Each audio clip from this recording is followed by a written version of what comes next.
In a quiet suburb where summer evenings ended with porch lights and laughter, 17-year-old Evan Miller looked like every other kid about to step into adulthood.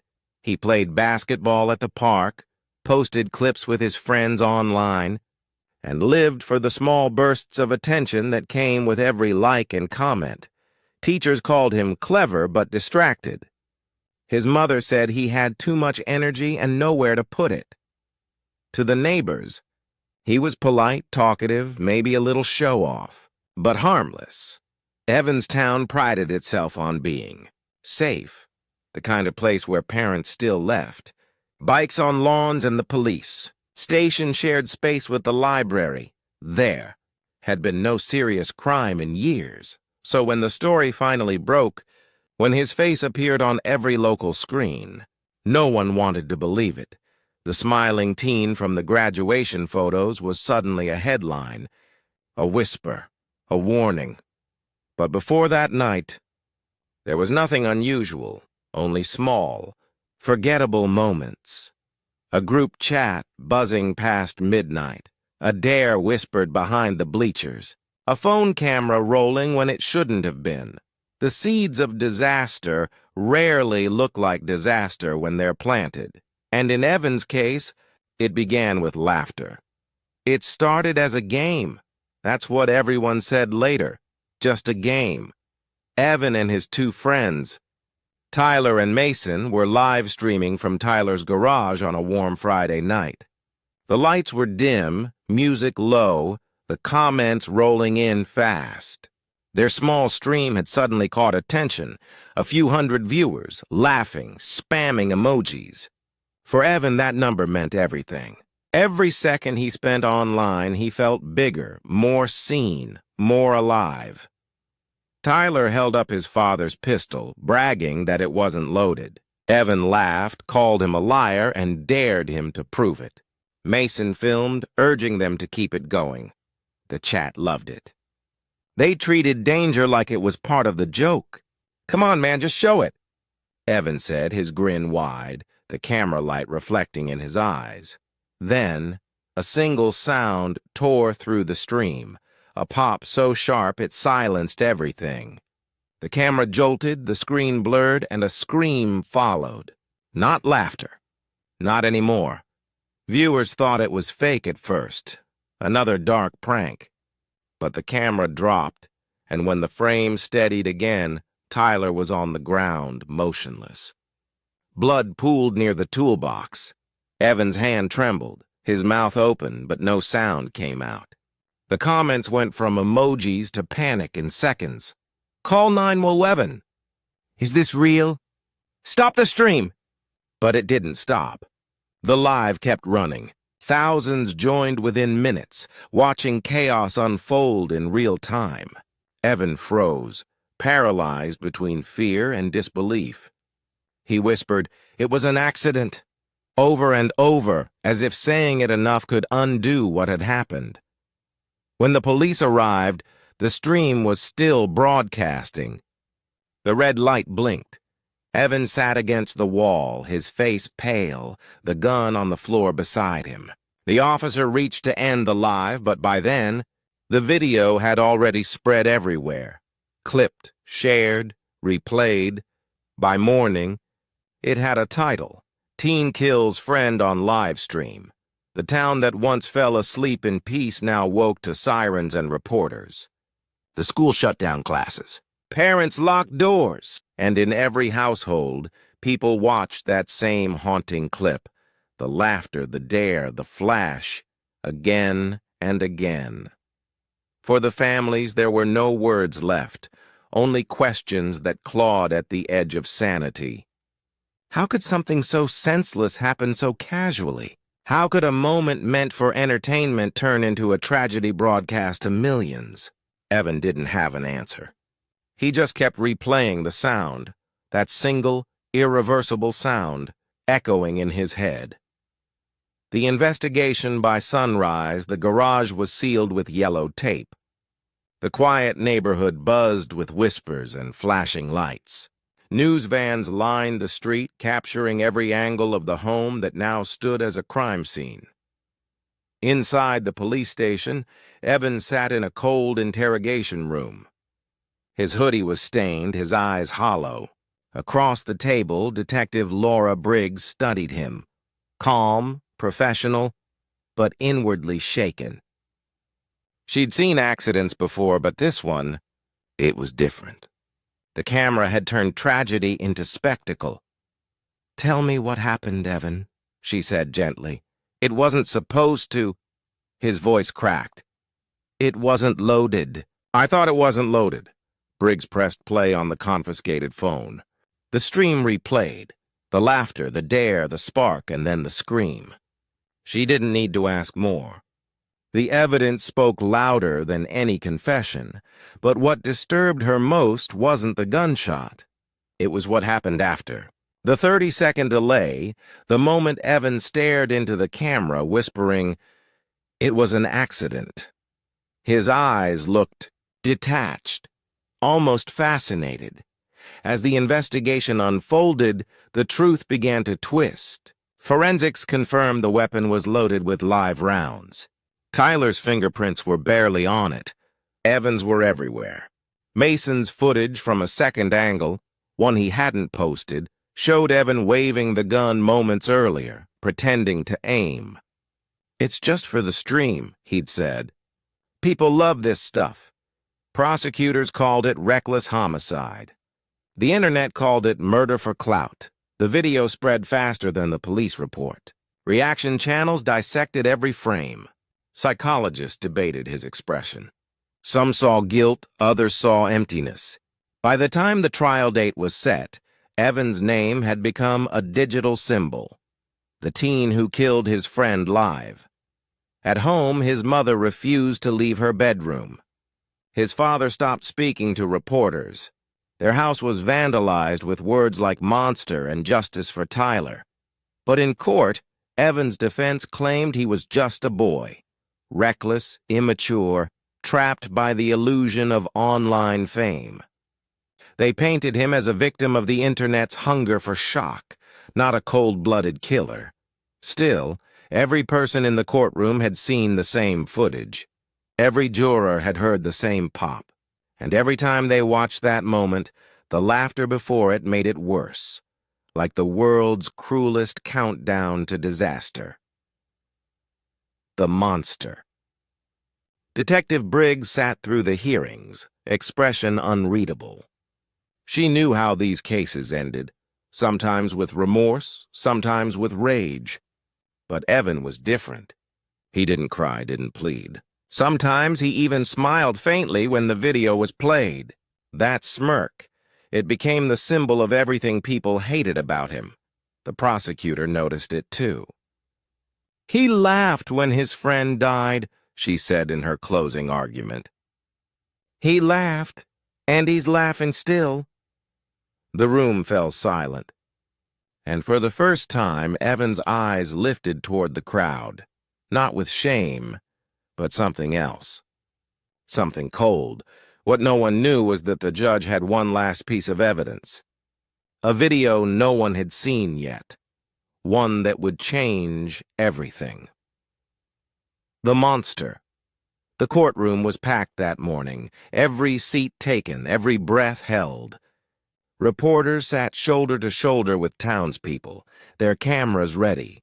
For weeks, they had dissected every frame of the live stream, every word Evan spoke, every glance he gave.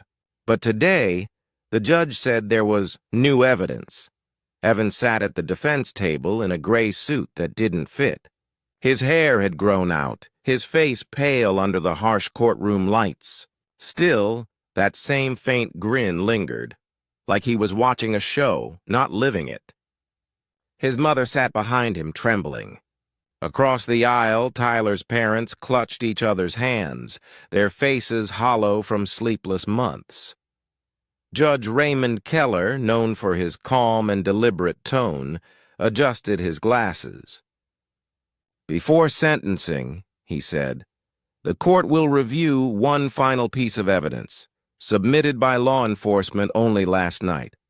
The lights dimmed slightly. A monitor flickered to life. The bailiff pressed play. At first, it looked like the same video. Evan laughing, the music in the background, the familiar camera angle. But then the image shifted. This was a different recording, taken from Evan's own phone, recovered from his deleted cloud storage. It showed the moments before the live stream began. In the video, Evan turned the camera toward himself. He grinned into the lens. "Okay," he whispered. "Let's make this one go viral." He looked off-screen where Tyler's voice could be heard laughing. "Dude, you sure that thing's safe?" Evan twirled the gun in his hand, joking. "Relax. It's just for the reaction. People love crazy stuff." He winked at the camera. Then he whispered something chilling. "If it scares them a little, it'll blow up." The room froze. Tyler's mother covered her mouth. The defense attorney stood, muttering, "Your Honor, he didn't mean—" But the judge held up a hand. "Sit down." On screen, Evan pointed the gun toward the floor and laughed again. "Let's give them a show," he said. Then he started the live stream. The video ended. For a long moment, there was only silence, so heavy it seemed to bend the air. Evan's smirk faltered. His eyes dropped, flickering with something no one could name. Regret? Fear? Or just the realization that his secret had finally caught up? Judge Keller leaned forward, voice steady but cold. "You wanted attention, Mr. Miller. You wanted views. Now the world is watching, but not how you planned." Evan didn't respond. He stared at the table, his hands trembling slightly. The arrogance that once seemed unshakable began to crack. The weight of his own words, "Let's give them a show," hung in the air like a curse. Across the aisle, Tyler's father stood up, tears streaming down his face. He whispered, "You laughed when he died. Laugh now." A bailiff stepped between them, but the damage was done. The courtroom was no longer a place of order. It was a storm of grief, rage, and disbelief. Evan looked up once more, eyes glassy. For the first time, he didn't look like a villain or a victim. He looked like a boy who finally realized what he'd destroyed, and that there was no undoing it. Judge Keller sighed. "We'll proceed to sentencing tomorrow," he said quietly. Court adjourned, the gavel struck. But the sound wasn't final. It was just the beginning of the reckoning that waited for morning. The dramatic pivot. The next morning, the courthouse felt different. Tense, electric, like everyone could sense that something irreversible was about to happen. The air itself seemed to hum with anticipation. Every seat was filled again. The crowd outside doubled. Inside, camera flashes burst against the hallway glass. Evan entered, flanked by deputies. Gone was the faint smile from yesterday. His expression was flat now, drained. But even then there was a flicker, something defiant still alive behind his eyes. The world had already decided what he was. A monster, a killer, a boy who laughed while his friend died. Judge Keller sat in silence for a long moment before speaking. "Mr. Miller," he began, "this courtroom has watched you in moments most never see. The kind of moments that reveal what lives beneath the mask." His voice was low, controlled. "Yesterday's video left no room for doubt. You wanted fame. You turned tragedy into theater." The defense lawyer tried one last appeal, his voice cracking. "Your Honor, my client is a child. Reckless, yes, but not evil. He didn't understand the weight of what he was doing. He was chasing attention in a world that rewards shock more than sense." But the prosecutor stood and cut through the air like a blade. "A child?" she said. "No, he became something worse. A reflection of what happens when empathy dies and applause replaces conscience." The judge nodded solemnly. "Bring in the parents," he said. Tyler's mother and father walked forward, shaking. She carried a small flash drive. "Your Honor," she whispered, This was sent to us the night before Tyler died." We didn't see it until after the arrest. The bailiff handed it to the clerk, who loaded it on the screen. The video played. It showed Tyler and Evan earlier that same evening, before the live stream, talking on the porch. The footage was short, grainy, but clear enough to sting. Tyler said, laughing nervously, "Man, let's not mess with that gun. Seriously." Evan replied, "Relax, bro. I got this. It's all for the views. You'll thank me when we blow up." Then, quieter, he added, "Nothing real ever goes viral. You have to make it real." The courtroom fell still. Tyler's mother broke down completely. Evan's lawyer buried his face in his hands. Judge Keller's voice dropped to a whisper. "Do you have any last words, Mr. Miller?" Evan looked up slowly, his jaw tight. For a moment it seemed like he might speak, maybe apologize, maybe plead. But what came out instead was a single, chilling sentence. "I never thought it'd work." Gasps rippled through the crowd. The judge's gavel struck loud and final. "Evan Miller, you are hereby sentenced to 25 years to life for the reckless and intentional actions that led to the death of Tyler Grant." Tyler's father stood suddenly, fury and grief colliding in his chest. He shouted, "He gets to live?" After laughing in his face, "He gets to live?" Before the bailiffs could stop him, he lunged forward, grabbing the wooden railing, shouting through tears, "Look at me! Look at what you did!" Chaos erupted. Cameras dropped, people screamed, guards rushed forward. Evan stumbled back as the courtroom filled with shouts and chaos. The judge yelled, "Order! Order!" But his voice was lost in the noise. Through the chaos, Evan's eyes met Tyler's father's for a brief, burning second.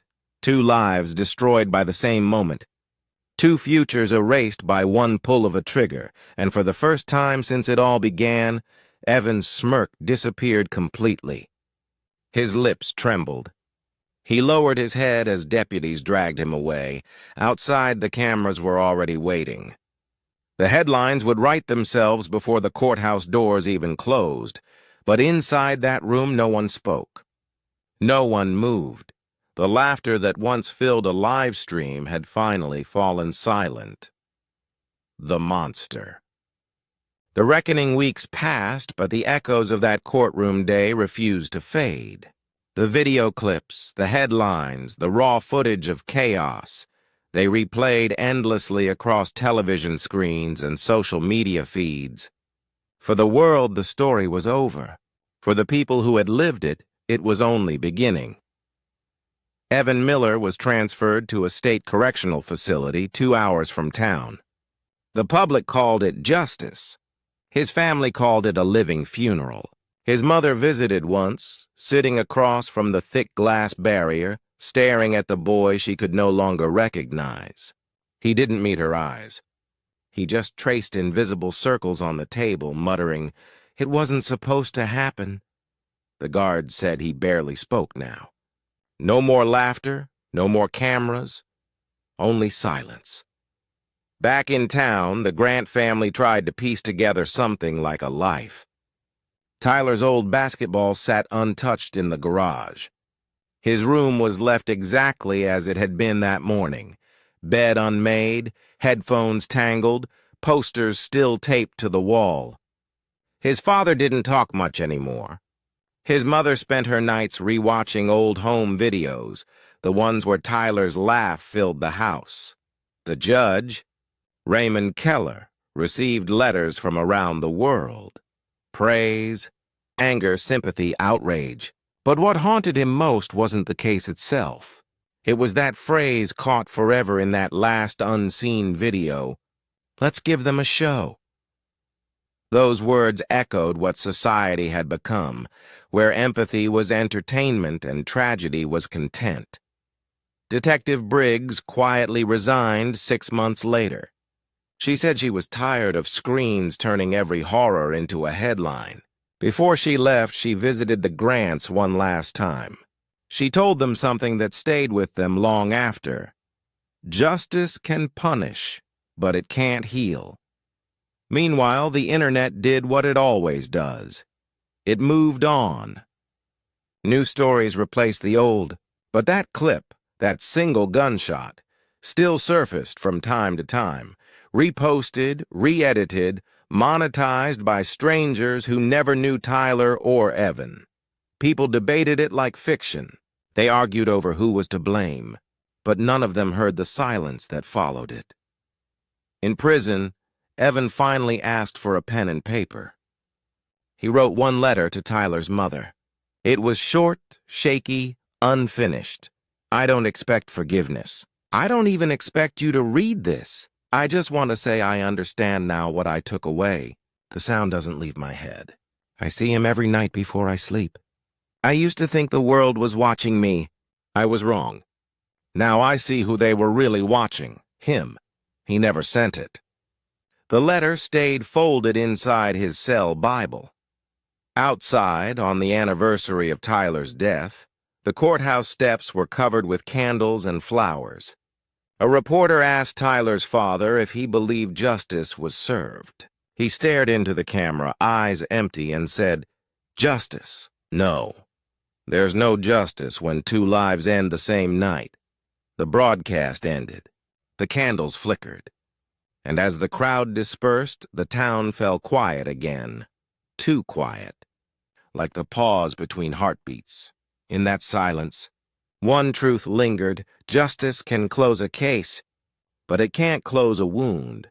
And somewhere, in the darkness of a prison cell, a boy who once laughed into a camera finally stopped hearing applause and started hearing his own guilt instead. Night settles over the small town like a heavy curtain.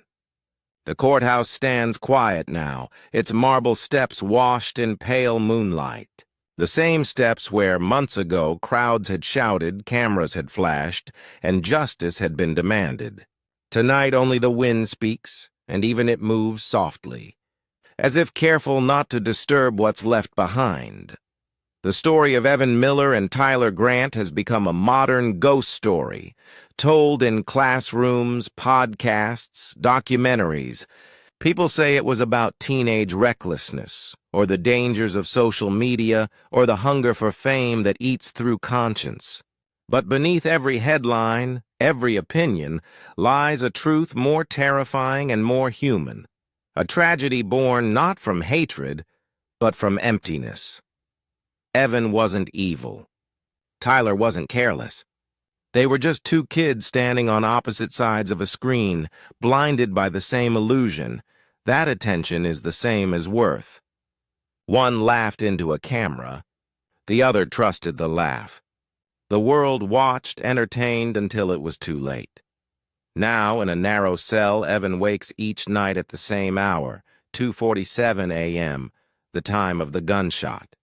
The sound plays again, crisp and cruel, echoing inside the space where his own thoughts have nowhere else to go. He has stopped counting the days. He doesn't ask for parole. He doesn't write letters anymore. Across town, the Grants visit the cemetery each Sunday. They bring sunflowers, Tyler's favorite, and sit in silence. Sometimes his mother hums an old song, the one he used to play before basketball games. His father stands beside her, hands buried in his jacket pockets, staring at the ground as if trying to will the earth to answer back. The town has moved on, but not entirely. Every time someone opens their phone and scrolls past a shocking video, somewhere in the back of their mind, they remember this story. Maybe for a moment they pause, just long enough to feel the weight of what it means to turn pain into content. Then they scroll again because that's what people do. In the end, it wasn't the courtroom or the sentence that defined this tragedy. It was the mirror it held up to everyone watching. Because the truth is, Evan didn't act alone. The audience was there. The comments, the views, the invisible applause that told him danger was just another kind of fame. And so the story closes where it began, with laughter. Not the cruel kind from the video, but the memory of what came before. The real laughter, innocent and stupid and human. The kind that exists before the world teaches you to perform. That sound lingers, faint but alive, in every home that remembers. A reminder, a warning, because the next time someone picks up a camera, chasing attention instead of meaning, someone else might not live long enough to turn it off. The screen fades to black. The silence returns. And the story ends, not with a verdict, but with a question. When the spotlight finds us, do we control it? Or does it control us? The monster,